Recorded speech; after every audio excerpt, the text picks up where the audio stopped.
오늘 우리에게 주신 하나님 말씀은 요한계시록 5장 1절로 7절 말씀입니다. 한 절씩 그대로 봉독해 올리겠습니다. 내가 보매 보좌에 앉으신 이의 오른손에 두루마리가 있으니 안팎으로 썼고 7인으로 봉하였더라.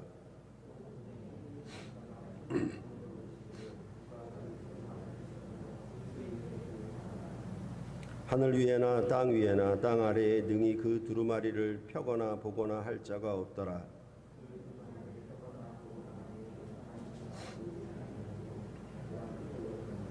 장로 중에 한 사람이 내게 말하되 울지 말라. 유대 지파의 사자 다윗의 뿌리가 이겼으니 그 두루마리와 그 7인을 떼시리라 하더라.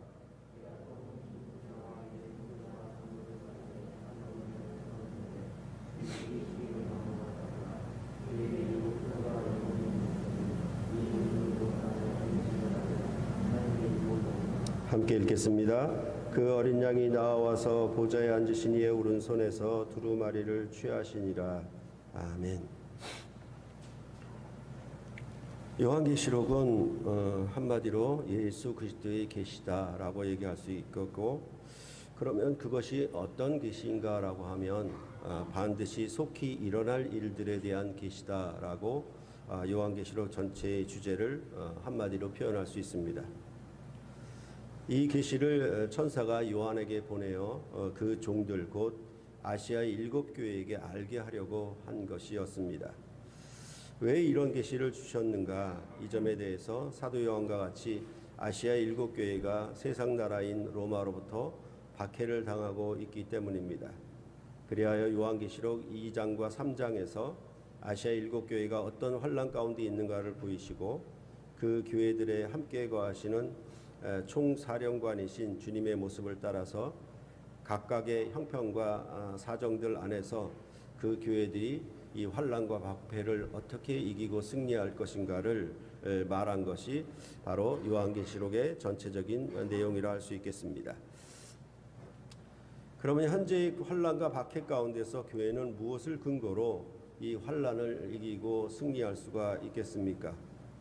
성경에 나타난 구원 역사에서 하나님 나라의 백성이 이렇게 환난과 박해 가운데 있을 때에 하나님은 자기 백성들에게 항상 언약을 주셨습니다. 그래서 이것은 묵시 상황에서 항상 앞으로의 일들에 대해서 하나님이 언약을 주신 것이 구원 역사에 매우 많이 반복된다라고 말씀을 드린 기억이 있습니다. 그 언약을 주실 때에는 항상 하늘 성전을 열어 보이시고, 앞으로 자기 백성과 어떻게 함께하여 그 언약을 이루므로 땅을 유업으로 주시겠다는 그런 약속이었습니다. 그렇기 때문에 고난 가운데서 이 언약을 믿고 싸워 이김으로 유업을 얻으라는 내용이 바로 항상 주어졌습니다. 그 언약은 출애굽한 이스라엘 백성에게 시내산에서 주었던 것처럼 가나안 땅의 7 족속을 쫓아내고 그 땅을 유업으로 얻게 하는 내용이었습니다. 그 언약이 다윗 왕 때 성취되어 가나안 땅을 정복하였어도 이스라엘 백성은 하나님 앞에 범죄함으로 그리하여 바벨론 땅의 포로가 되어 또 박해를 당하는 신세가 되었습니다. 결국 망하고 말았습니다.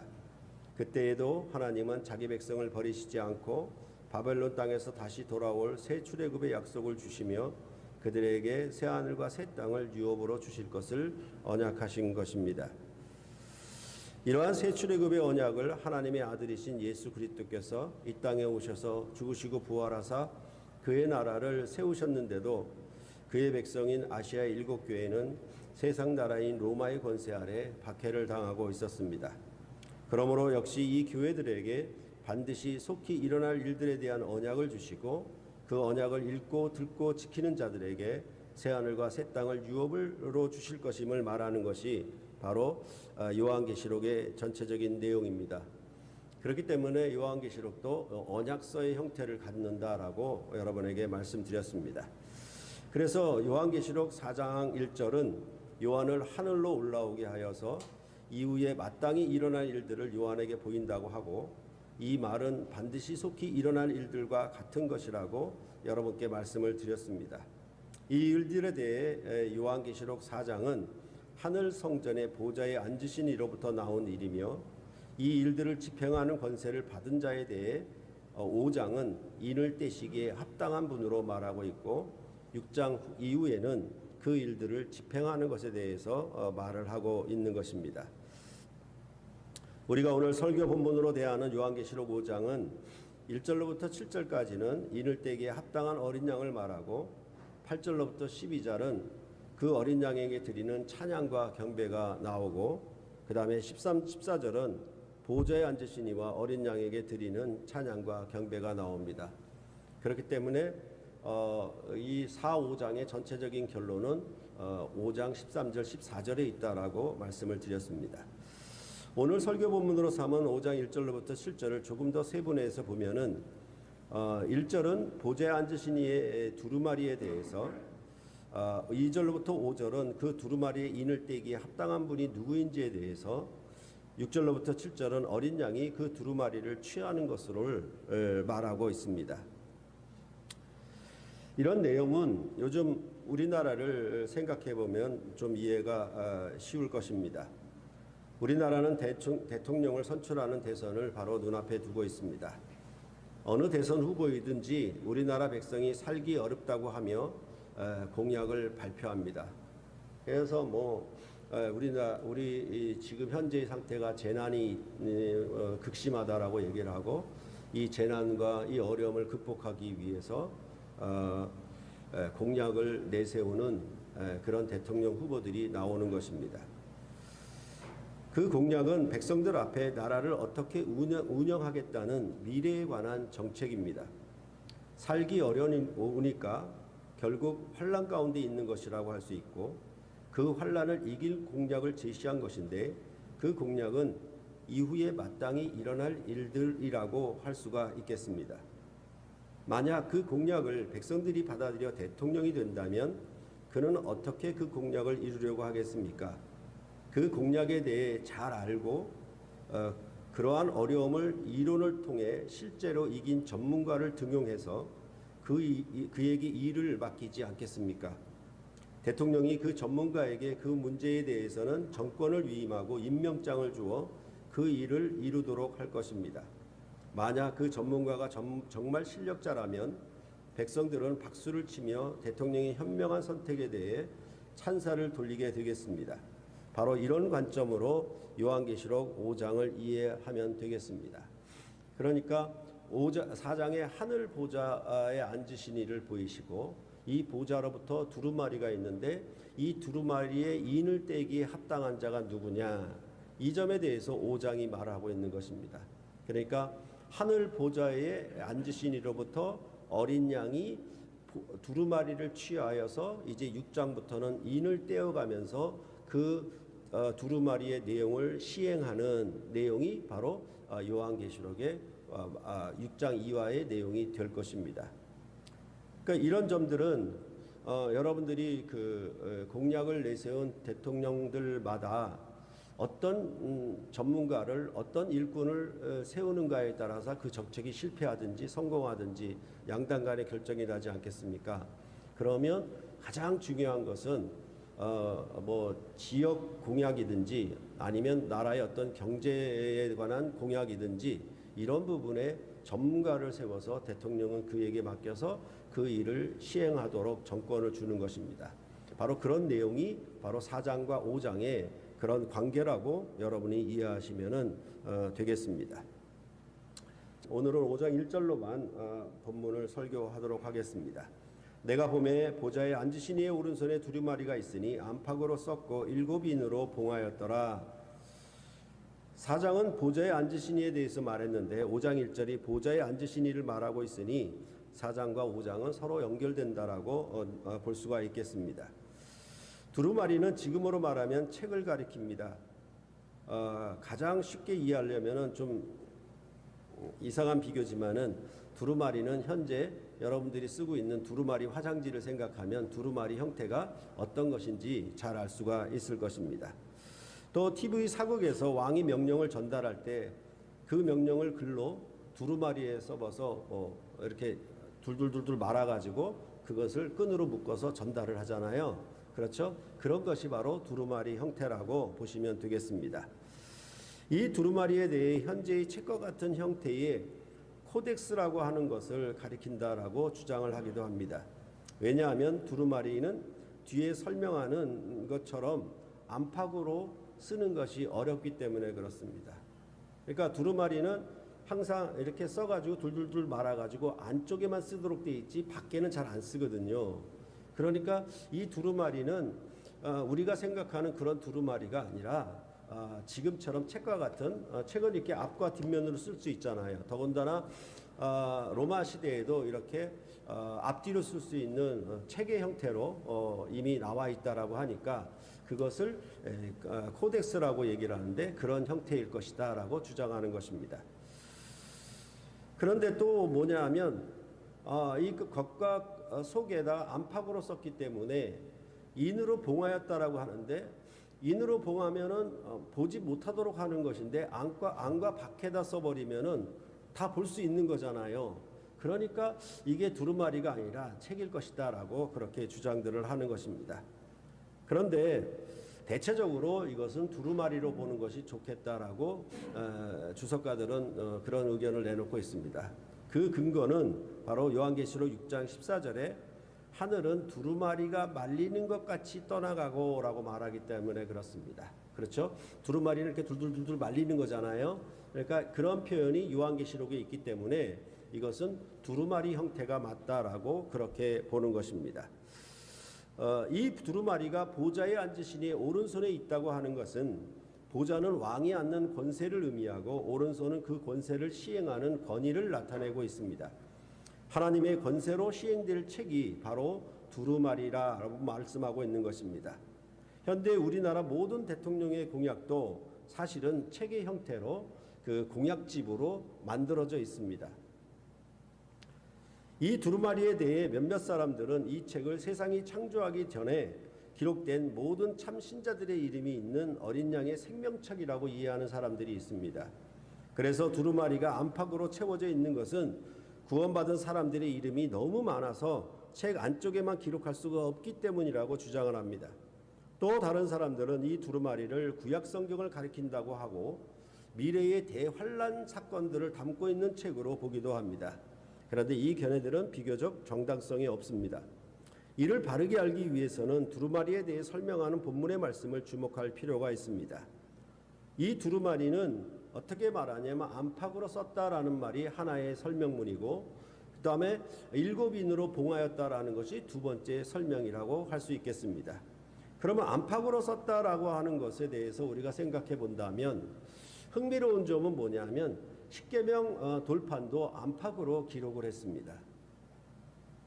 그래서 출애굽기 32장 15절과 16절을 보시면은 모세가 산에서 내려오는데 그 증거판이 그의 손에 있고 그 판의 양면 이쪽 저쪽에 글자가 있으니 그 판은 하나님이 만드신 것이요 글자는 하나님이 쓰셔서 판에 새기신 것이더라 이렇게 말하고 있습니다.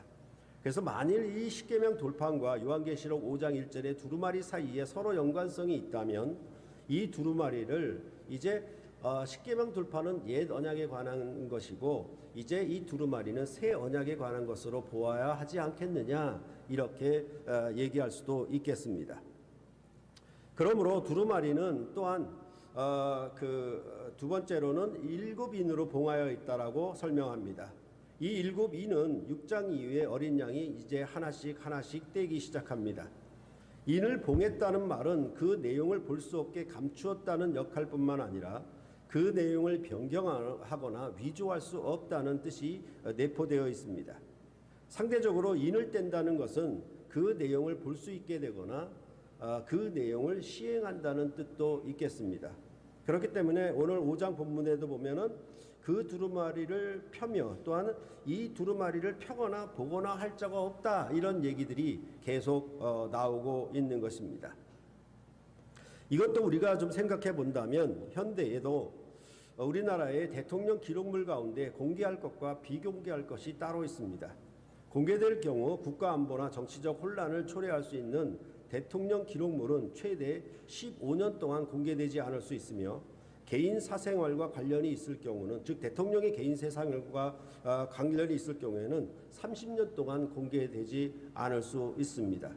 이런 것이 바로 인으로 봉하였다라는 그런 뜻이 될 것입니다. 그리고 또한 유언장의 경우도 어느 일정 시간이 경과되면 그 내용이 공개가 되어 시행이 됩니다. 그래서 그러니까 이 유언장을 기록한 사람이 죽기 전까지는 이 유언장이 공개되지 않다가 유언장을 기록한 사람이 죽으면 그때가 되면 이것이 공개돼서 볼 수 있게 되고 그 안에 적힌 내용들을 이제 집행하게 되는 것이죠. 그러니까 이것이 바로 인을 봉하였다, 인을 뗐다라고 하는 그런 표현들이 갖고 있는 우리가 익숙하게 이미 알고 있는 그것과 별 차이가 없다라는 점을 여러분들이 아시면 되겠습니다.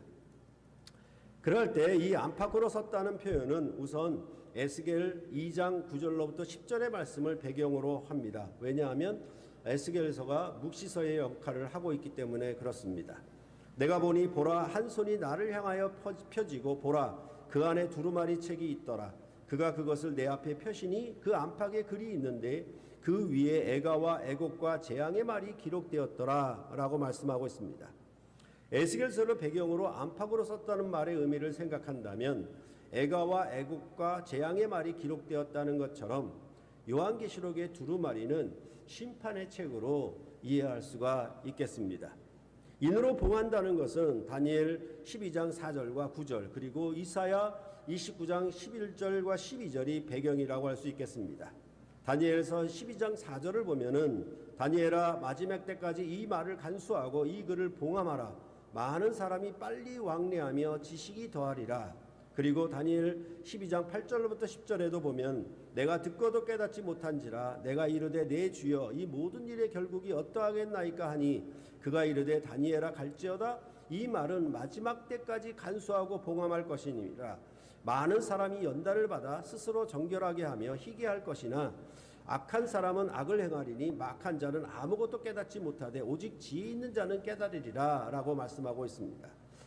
그러니까 이 다니엘서는 뭐냐면 이거는 마지막 때까지 간수하고 봉함하라고 얘기를 하고 있는데 이것이 간수하고 그 마지막 때가 언제냐라고 하면은 12장 4절에는 많은 사람이 빨리 왕래하며 지식이 더하리라 이런 얘기죠. 그러니까 우리가 50년 전 세계보다도 50년 후에 지금의 세계가 훨씬 더 사람들이 빨리 왕래하고 많은 사람들이 그 지식이 많아지죠.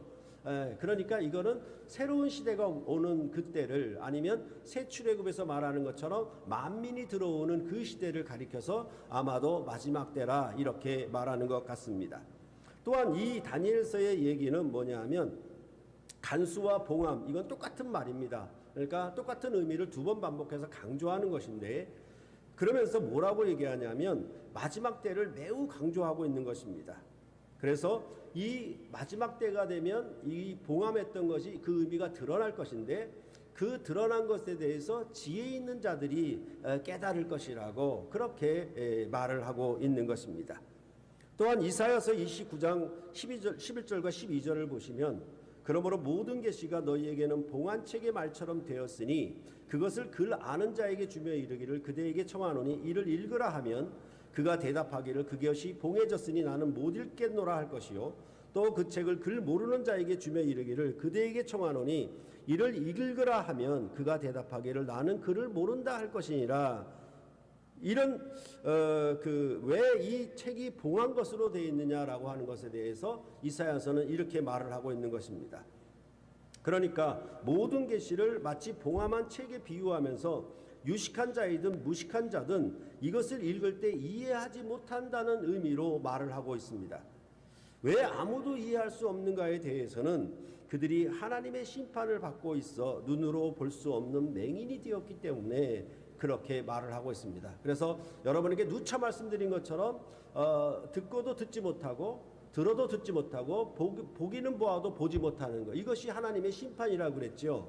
그러니까 이 마지막 때까지 봉함했다가 이것을 열었는데 그것이 유식한 자든 무식한 자든 읽지를 못하고 깨닫지를 못하면 그것은 바로 그들이 받은 심판을 가리키는 것이다 라고 볼 수가 있다라는 것입니다. 그럴 때 다니엘서의 마지막 때는 후일에 될 일 아니면 장래일 정한 때 끝에 관한 일이고 여러 날 후의 일이라고 말을 하고 있습니다.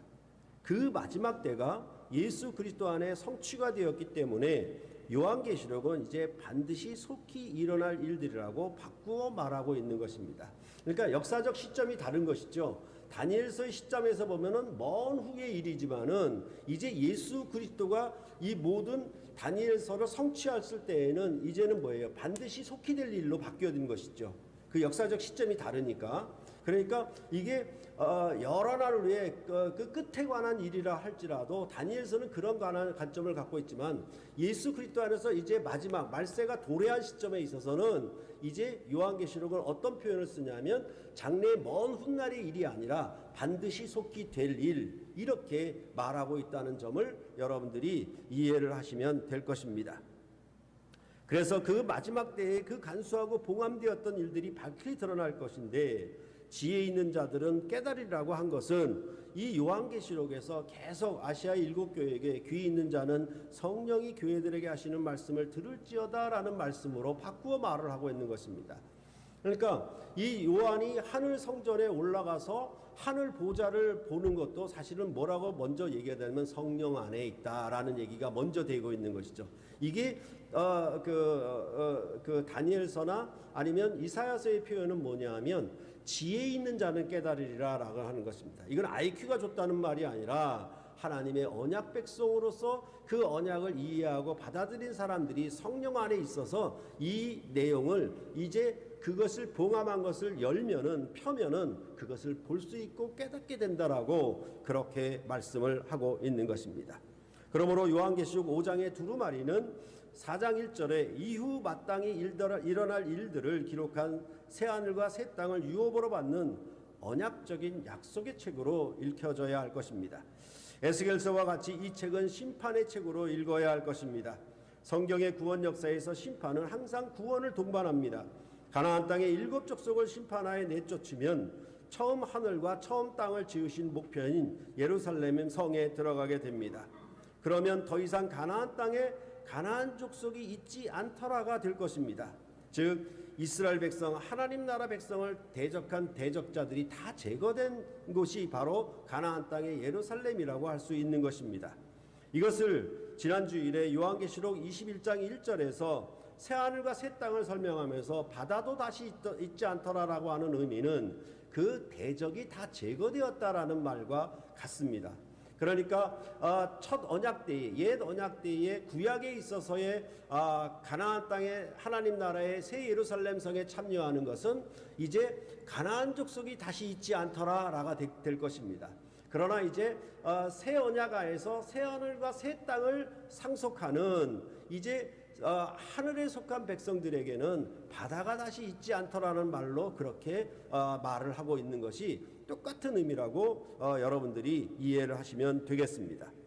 요한계시록 5장의 두루마리는 다니엘서에서 가리켰던 마지막 때가 도래하여 그 두루마리를 펴거나 보거나 할 수 있는, 그리하여 인을 뗄 수 있는 자로 어린 양이신 그리스도께서 그 일들을 시행하시는 주권자임을 말씀하고 있습니다. 이 두루마리는 요한계시록 10장에서 또 작은 두루마리로 나오고 있습니다. 힘센 천사의 손에 있는 이미 펴놓인 두루마리로 나오고 있습니다. 그래서 10장 2절을 보면은 그 손에는 펴놓인 작은 두루마리를 들고 그 오른발은 바다를 밟고 왼발은 땅을 밟고 라고 말을 하고 있고, 그 다음에 그 두루마리를 요한이 갖다가 멀어버리는 내용이 나옵니다. 10장 8절과 9절을 보면은 하늘에서 나서 내게 들리던 음성이 또 내게 말하여 이르되 내가 가서 바다와 땅을 밟고 서 있는 천사의 손에 펴놓인 두루마리를 가지라 하기로 내가 천사에게 나아가 작은 두루마리를 달라 한즉 천사가 이르되 갖다 먹어버리라. 내 배에는 쓰나 내 입에는 꿀같이 달리라 하거늘. 이렇게 요한이 천사로부터 이제 펴놓인, 그러니까 우리 이 5장 1절에서는 인으로 봉하여 있다라고 얘기했는데 10장에 가면 이제 펴 있다라는 얘기를 하고 있는 것이죠. 그리고 그 펴놓인 두루마리를 이제 천사, 힘센 천사의 손으로부터 요한이 받아서 그것을 먹는 것으로 얘기를 하는 것이 이 두루마리에 대해서 요한계시록 안에서 말하는 그런 내용들입니다. 그래서 이렇게 요한이 두루마리를 받아 먹는 이유는 무엇이냐라면 그 목적은 그 10장 11절에 있는데 그가 내게 말하기를 내가 많은 백성과 나라와 방언과 임금에게 다시 예언하여 하리라 하더라라고 말씀하고 있습니다. 그러니까 이미 이 사도 요한은 하나님의 말씀과 예수의 증거를 인하여 반모섬에 유배되어 있잖아요. 그런데 이제 요한계시록 10장에서는 이 두루마리를 받아서 먹음으로 말미암아 뭐라고 얘기하냐면 나라와 백성과 방언과 임금들에게 다시 예언하라고 그렇게 말한다는 것입니다. 이것이 이 두루마리의 역할이라고 말씀하고 있겠고, 이 요한을 얘기하는 것은 요한이 사도이기 때문에 교회의 대표자여서 이것은 교회가 이 예언에 참여한다는 의미로 말을 하고 있는 것입니다.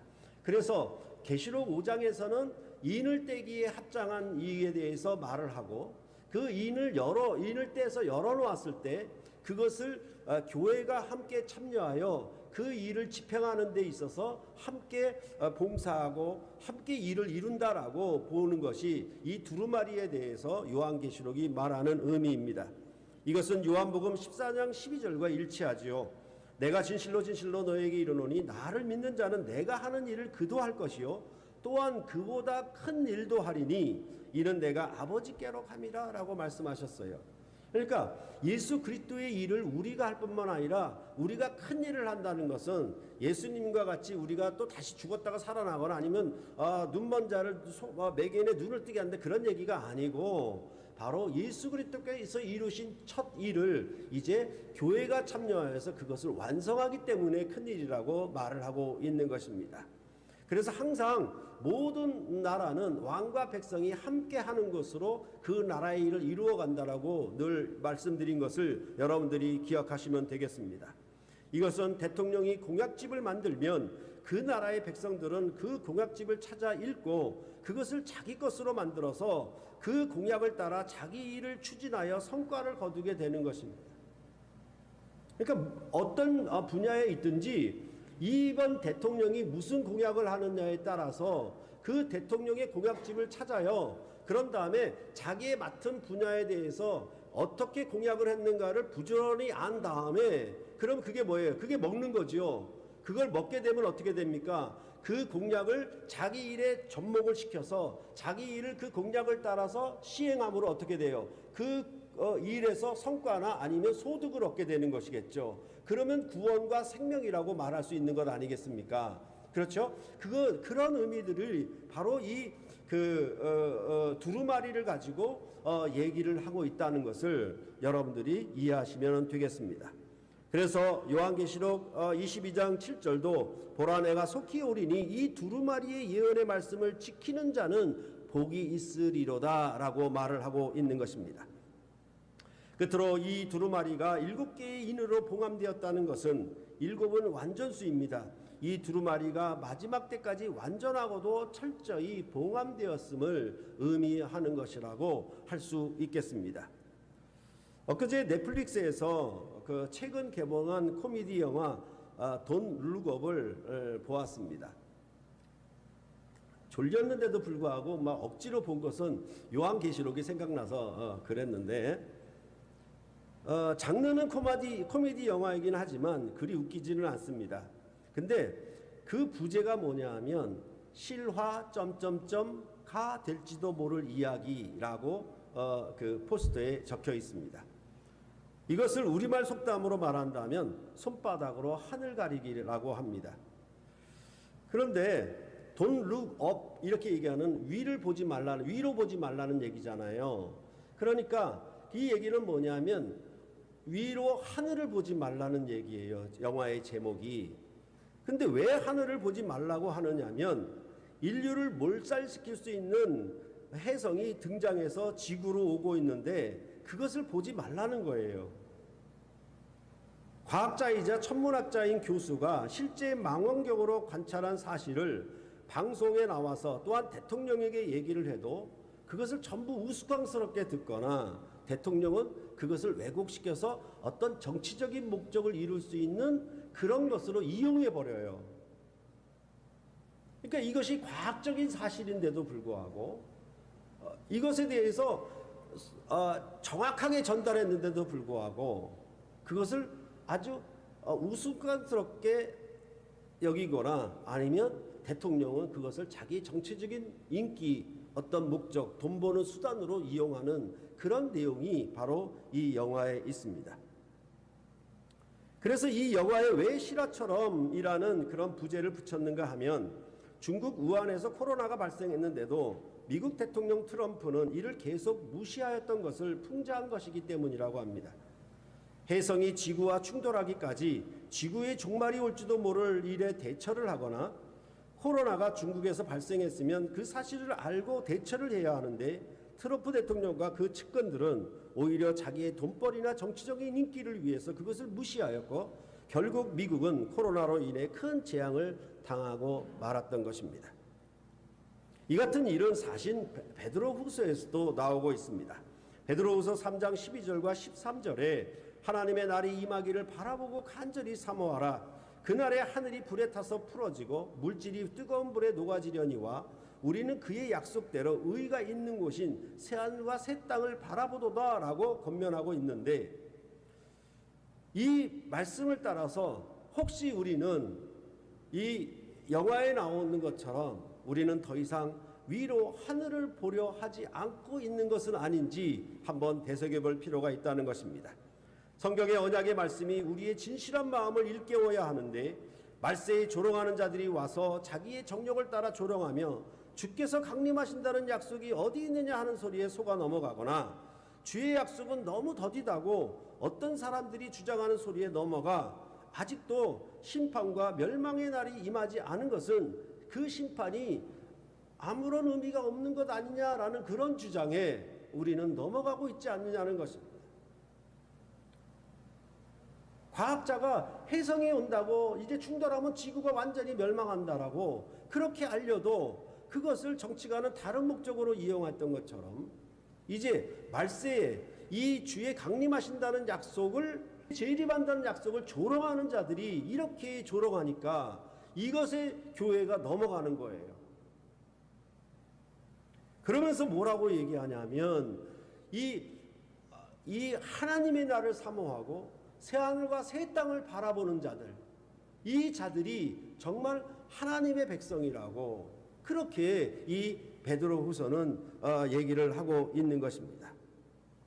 요한계시록의 두루마리 보좌에 앉으신 이의 오른손에 들려있는 언약을 설교로 들으면서 혹시 그저 신비한 환상의 세계 이야기로 흘려듣고 계시지는 않는지요. 베드로후서는 종말의 약속을 듣고 깨닫는 지혜로운 사람이라면 너희가 어떤 사람이 되어야 마땅하냐고 물으며 위로 하늘을 보라는 뜻으로 거룩한 행실과 경건함으로 하나님의 날이 이르기를 바라보고 간절히 사모하라고 명령하고 있습니다. 이에 더하여 요한계시록은 교회가 많은 백성과 나라와 방언과 임금에게 다시 예언하라고 말씀을 하고 있는 것입니다. 그런데 어느새 교회에서의 설교가 심판을 증거하는 것은 사라지고 말았습니다.